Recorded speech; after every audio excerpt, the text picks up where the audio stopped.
የተለያዩ ሐሳቦች እየመጡ ነው በአድማጮቻችን በኩል። ቀደም ሲል አድማጫችን ካነሳችው የሽምግልና ጉዳይ ጋር በተገናኘ ሸዋንግዛው ከሰባተኛ በፊት ለጋብቻ ሽማግሌ የሚላከው በማይተዋወቁ ተጋቢዎች መካከልም ጋብቻ እንዲኖር ለማፈጣጠም የሴት ቤተዘመድ መክሮ ዘክሮ ይሆናል አይሆንም ብሎ ለመወሰን ነበር። ያውኑ ተጋቢዎች ለብቻቸው አሸምቀው የጨረሱትን ጉዳይ ሽማግሌ መላክ ማለት የለበጣ ይመስለኛልና ከዚህ ሁሉ ወቁልን ብለው ተጋቢዎቹ ቢያውጁ የሚሻል ይመስለኛል ይላል። ይሄ ደግሞ ሌላ አይነት ሐሳብ ነው። በሁለቱ መካከል ቢሆን አሪፍ ነበር ይመስለናል። ግን የአድማጫችን ሐሳብ ነው። ገነት ከ4 ኪሎ የሽምግልና ሂደቷን ብዙ ደስ አይልም። ስነ ስርዓቱ ክብሩ ያኔ በጣም ደስ ይላል። ባህሉ ወጉም ደስ ይላል። አሁን ገንዘቡም በዛ ፕሮግራሙም ተንዛዛ ባይበዛ ጥሩ ነበር ይላል። እሺ ከዛ ቀጥሎ ከኳስ ጋር የተገናኘ ሐሳብ መጥቷል። ናስር ከሮናልዶ ጋር የተገናኘ መሰለኝና በኋላ ላይ የተወሰኑ ነገሮችን ለማንሳት እንሞክራለን። ሌሎች ሐሳቦቻችሁን እንመለስበታለን። እናመሰግናለን።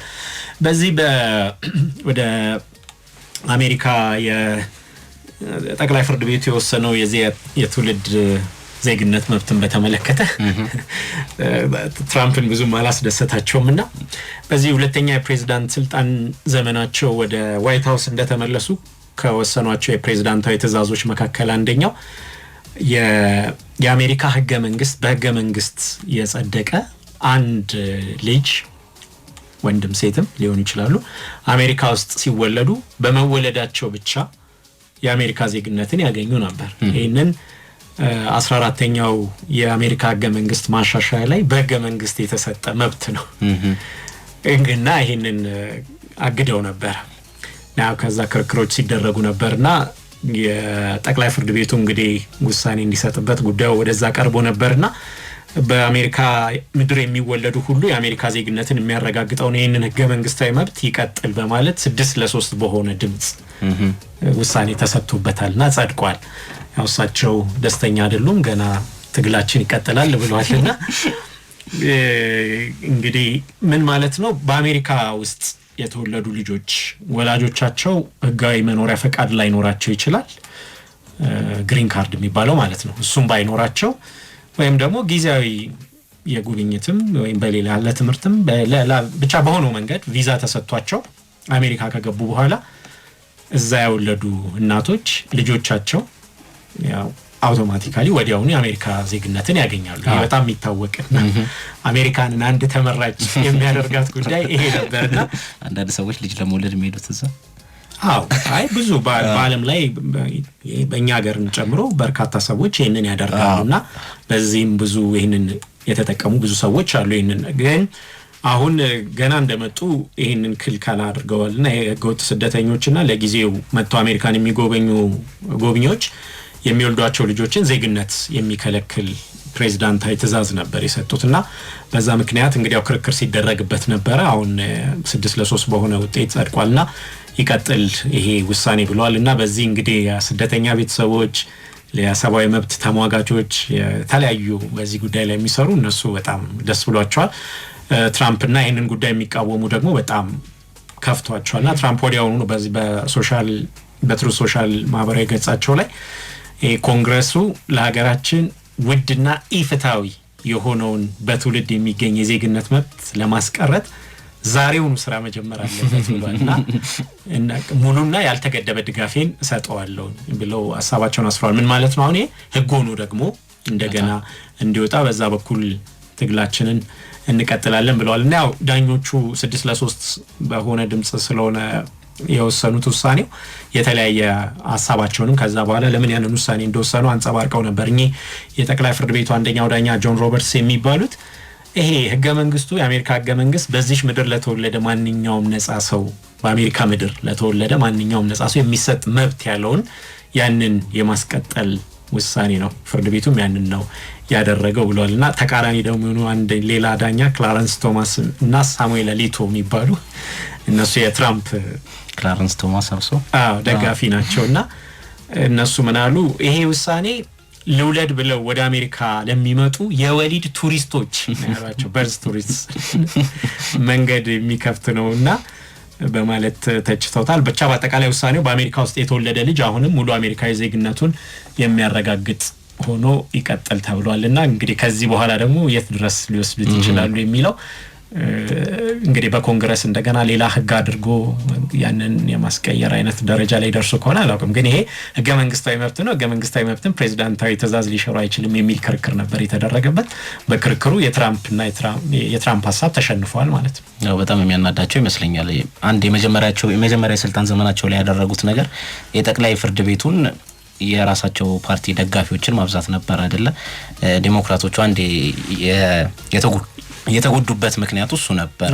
በዛ ሰዓት ትራምፕ የመጀመሪያ የስልጣን ዘመናቸው ላይ ብዙ የራሳቸውን ፓርቲ ደጋፊዎችና እሳቸው ለዳኝነት የሾሟቸው ሰዎች በስተው ነበርና አሁንም ስንመለከተው በዛ የሚሉት የራሳቸው ፓርቲ ደጋፊዎች ናቸው። እነሱ ናቸው እንግዲህ የከለከሉትና እሱም ሊያበሳጫቸው ለዛ ነው ማለት ብዙ ጊዜ እንደ ያለ ውሳኔዎች በሚወሰኑበት ጊዜ ማን ነው እዛ ያለው የሚለው ነገር አብሮ ይታይ ነበር። 6-3 እንትን ይሰፋ ግማሽ በግማሽ ያለ ድምጽና ከባድ። ይሄን በተመለከተ ያው እንግዲህ ሀገራት በተለያየ መንገድ ያው ዜግነትን ይሰጣሉ። አሜሪካ ብዙ የአውሮፓ ሀገሮች ከሚያደርጉት በተለየ ሁኔታም ስለሆነ ነው ይሄ ተመራጭም አንድ የሚያደርጋትና በዚህ የዓለም አቀፍ የህግ ስርዓት ላይ ላሉ ባለሙያዎች የእንግሊዞች ቀድሞ በጣም ገናና በነበሩበት ጊዜ እነሱ የሚሉት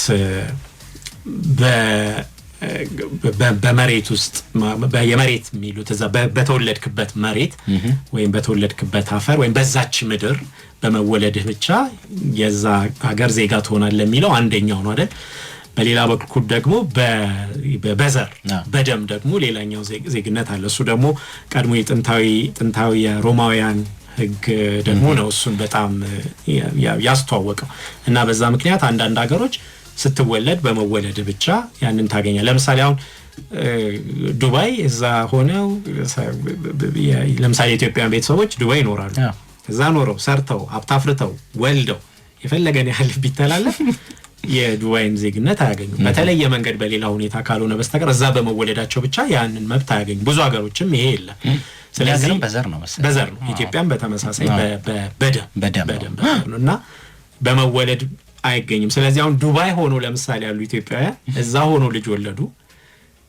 እነሱ ኢትዮጵያዊ በመሆናቸው ምክንያት በደም በዘር ልጁ ኢትዮጵያዊ ይሆናል እንጂ በተወለደበት መሬት ያንን መብት ስለማትሰጥ አገሪቷ ዱባይ የተወለደው ያ ልጅ ኢትዮጵያዊ ይሆናል ማለት ነው። እነሱ እዛም ሆኖ እየሆኑ ማለት ነው። ብዙ ሀገሮች ላይ እንደሱ ነው ያለ። አንዳንድ ሀገሮች ያቀላቅሉታል። አሜሪካ ራሱ አሁን እዛ ሀገር በመወለድህ ምክንያት ይሄንን መብት ትሰጣለች እስካሁን ድረስ። በሌላ በኩል ደግሞ ለምሳሌ ኢትዮጵያ ውስጥ የሚኖሩ አሜሪካውያን እዚህ ልጅ ቢወልዱ እዚህም የተወለደው ልጅ ያንን የአሜሪካዊ መብት ደግሞ ያገኛል። ሁለቱንም ነገር ደግሞ እንደዚህ ይቀላቅላሉና ሀገራት ሰው አንዳንዱ በዘር በደም ብቻ የሚገኝ ዜግነት ነው የሚሰጡት። አንዳንዶቹ ደግሞ እዛ ምድር ላይ ብቻ በመወለድም ደግሞ ያንን መብት ያገኛልና የአሜሪካ ያንን የሚያጎናጽፍ ስለነበር በዚህ ምክንያት ያው እነሱ እንደሚሉትም በርካታ ቱሪስቶች አሜሪካንን አነጣጥረው የሚመጡበት አንደኛው ምክንያት ይሄ ነበር። አሜሪካ ወልደው ልጆቻቸውን አሜሪካዊ የማድረግን መብት ለማጎናጸፍ ነው እና የሚከራከሩበት አሁን እዚህ ጠበቆቹም በፍርድ ቤት በነበሩት ክርክሮች ላይ የሚያነሱት ሀሳብ ብዙ የአሜሪካውያን የታክስ ከፋዮችን ለእንደዚህ ያሉ ጉዳዮች እና ምናምን ይውላል ያልተገባ ብዙ ጥቅም የአሜሪካንን ያሳጣል የሚል አይነት ነገር ያነሳሉ። ግን ደግሞ እዛ ተወልደው ይሄንን ስንትና ስንት ደግሞ ለአሜሪካ ደግሞ በጣም በጎውን ደግሞ የሰሩትን ሰዎች ጀመረ ስደተኛ ጋር በሁሉ መልክ ጀምሮ ግን ያው ይሄ ሐሳብ አሁን እየጎላ መምጣት ስለጀመረ የበለጠ ያው ሁለተኛም ወደ ስልጣን ሲመጡ የምርጫ ቀስቀሳቸው አንደኛው ማጠንጠኛ የነበረው ይሄ ስደተኞችን ማስወገድ ነው አይደለ? በተለይ ህገወጥ ስደተኞች የሚሏቸውና አንዳንድ ባልተገባ ሁኔታም እኮ ሰዎች ከዛ ሲፈናቀሉ እንዲሸኙ ሲደረጉ ነበር። ስለዚህ ደጋፊዎቻቸው ምናልባት የደገፏቸውም ሰዎች እንግዲህ የመረጧቸውም ሰዎች የሚፈልጉት ነገር ይመስለኛል። እንደዛ ነው እንግዲህ። ግን ይሄ ጠቅላይ ፍርድ ቤቱ ውሳኔ በጣም የሚያስገርም ነውና የብዙዎችን ትኩረት የሳበ ጉዳይ ነው። እሺ አድማጮቻችን በእያላችሁበት ጥሩ ጊዜ እንላለን።